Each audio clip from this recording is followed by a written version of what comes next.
इस बुलेटिन के प्रस्तुतकर्ता हैं टारगेट आईएएस कोचिंग। आपकी सफलता ही हमारा लक्ष्य।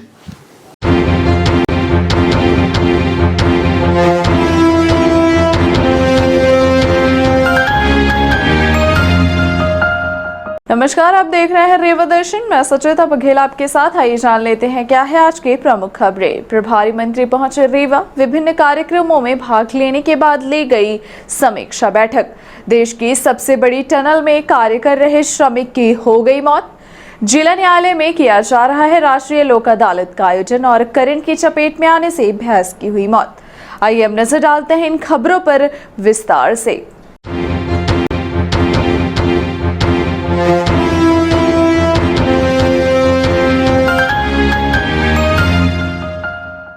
प्रभारी मंत्री पहुंचे रीवा। विभिन्न कार्यक्रमों में भाग लेने के बाद ली गई समीक्षा बैठक। रीवा के पालक मंत्री विशाहुलाल साहू सड़क मार्ग से होते हुए शनिवार को रीवा पहुंचे और तय कार्यक्रम के अनुसार कलेक्ट्रेट मोहन सभागार में उनके द्वारा समस्त विभाग के अधिकारियों व जिम्मेदारों के साथ समीक्षा बैठक ली गई।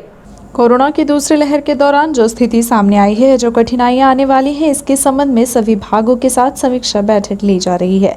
कलेक्ट्रेट पहुंचते ही मंत्री विशाहुलाल साहू ने पौधा वितरण कार्यक्रम में शामिल हुए, जिसमें लोगों को पेड़ लगाने के लिए पौधा वितरण किया गया है। मंत्री विशाहुलाल साहू ने आशा जताई है कि पर्यावरण को दूषण मुक्त रखने के लिए लोग खुद पौधा लगाकर दूसरों को भी जागरूक करें।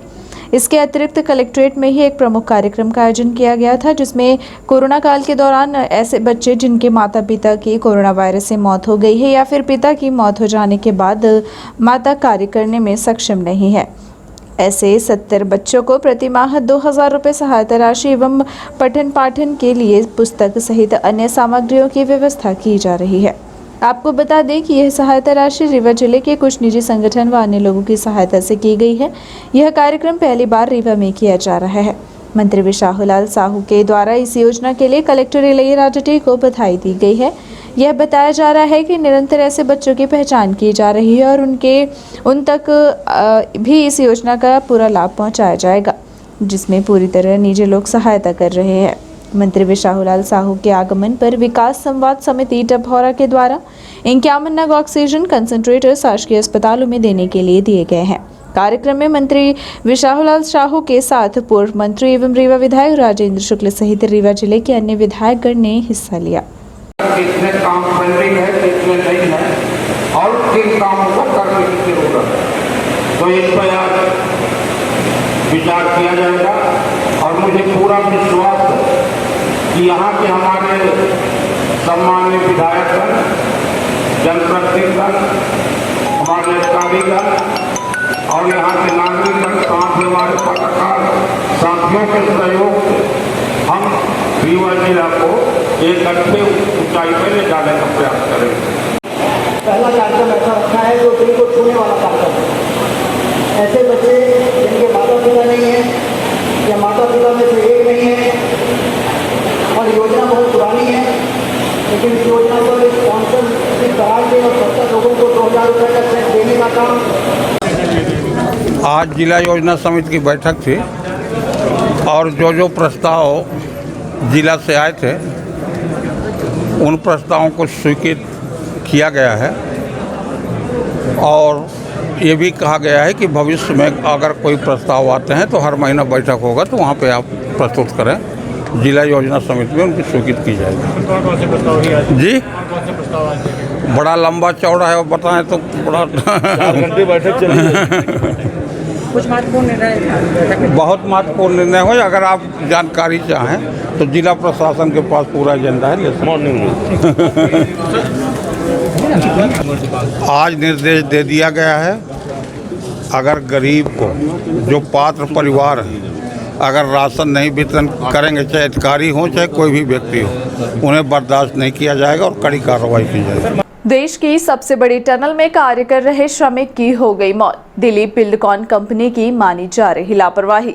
रीवा जिले बदवार पहाड़ से होकर गुजरने वाले रीवा रांची मार्ग पर दिलीप बिल्डकॉन कंपनी द्वारा देश की सबसे बड़ी टनल का निर्माण कार्य कराया जा रहा है, जिसमें कंपनी की बड़ी लापरवाही सामने आई है, जिसमें टनल में कार्यरत एक श्रमिक की मौत हो गई।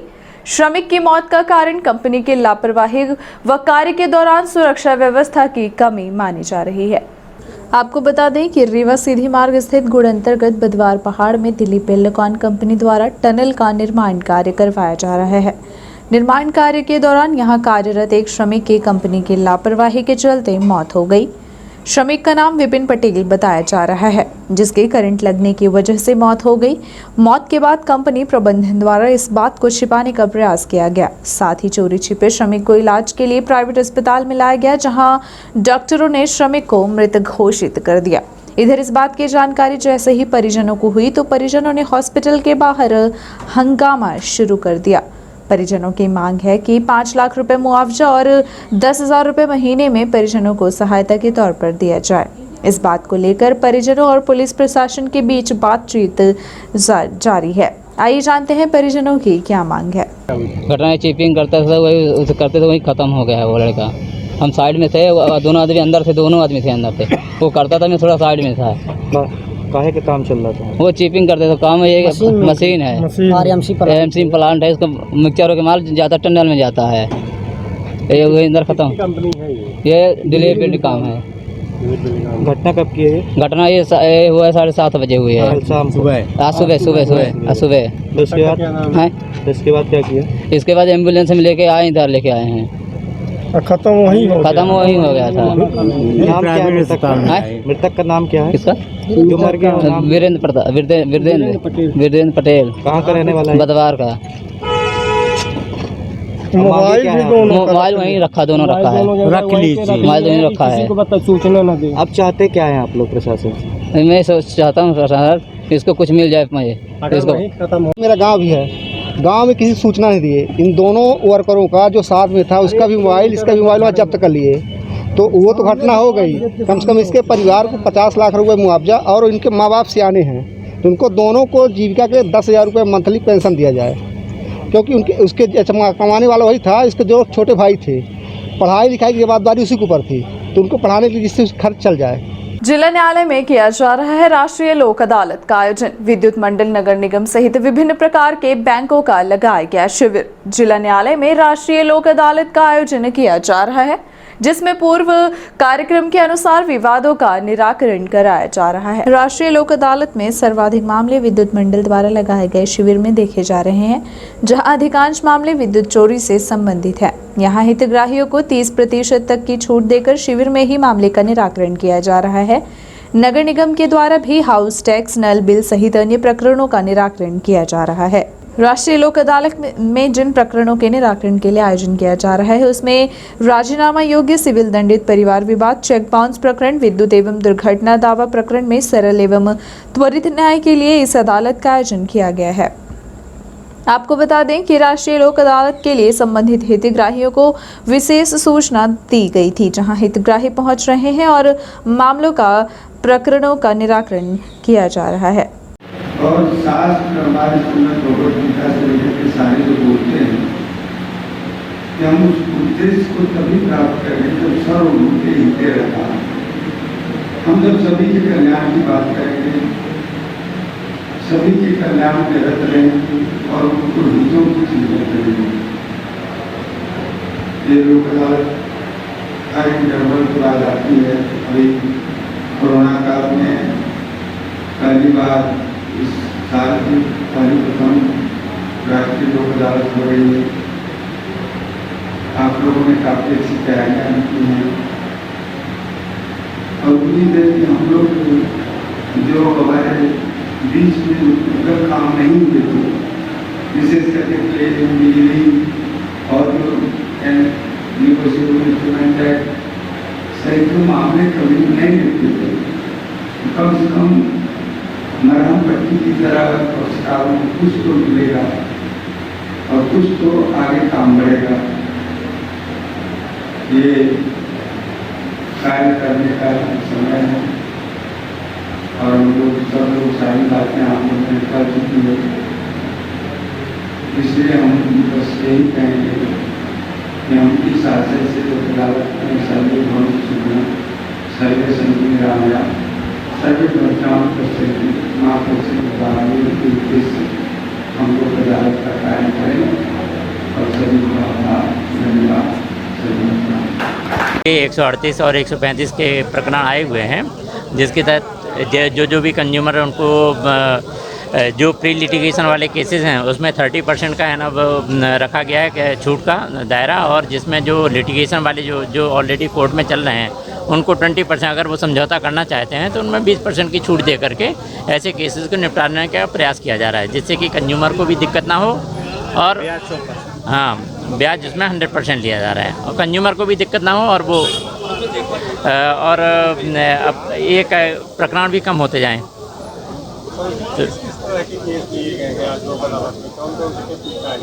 मुख्य रूप से विद्युत चोरी के ज़्यादा केस आ रहे हैं। जो विद्युत चोरी है ना, जिन्होंने विद्युत चोरी के जिनके प्रकरण बने हैं तो वो ज़्यादा कर, और लोगों को भी लग रहा है कि उन केसेस को अब निपटारा करवा लें उनको, तो वो बहुत सारे केसेस ऐसे आ रहे हैं।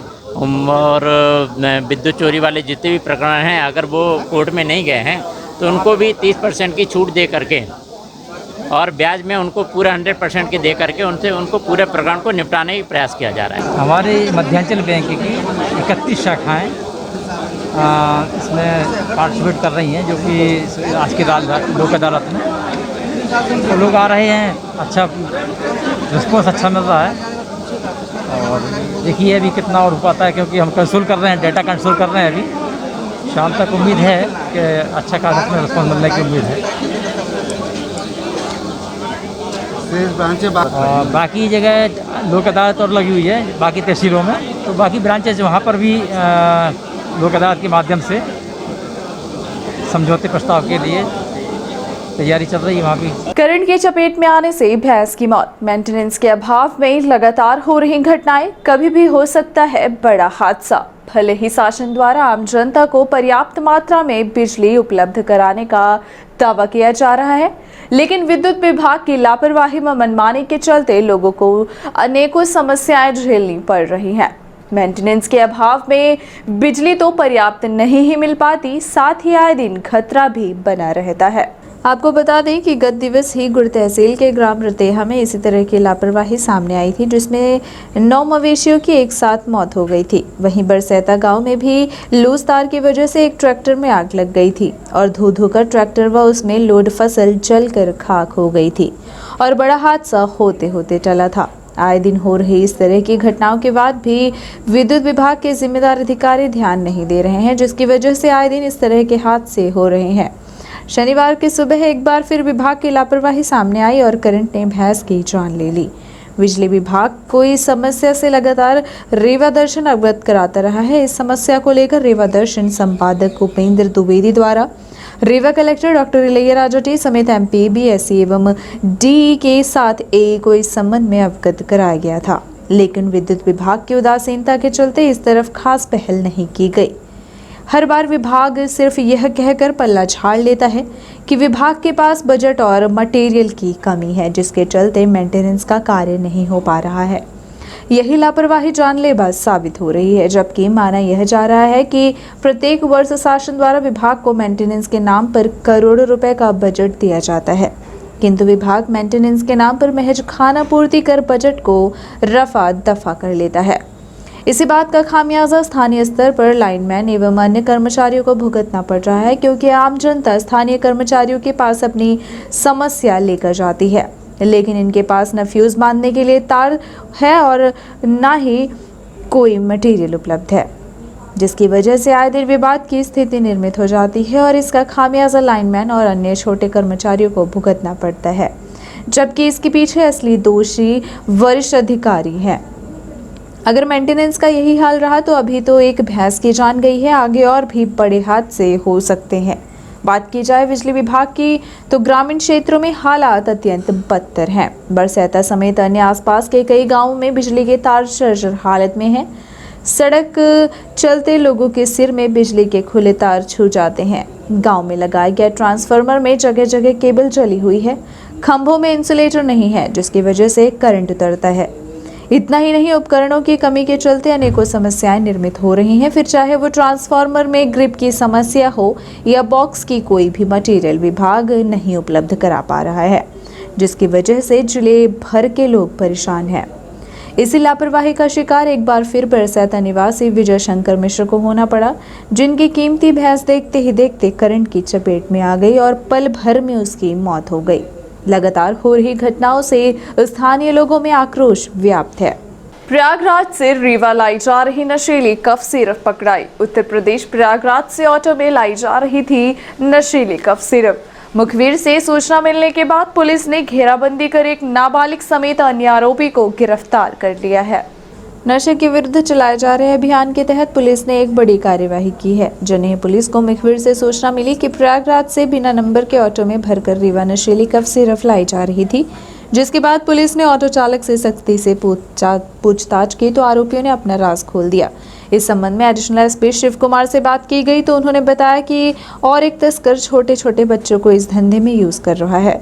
फिलहाल 3 आरोपी फरार बताए जा रहे हैं, जिसको पुलिस ढूंढने का प्रयास कर रही है।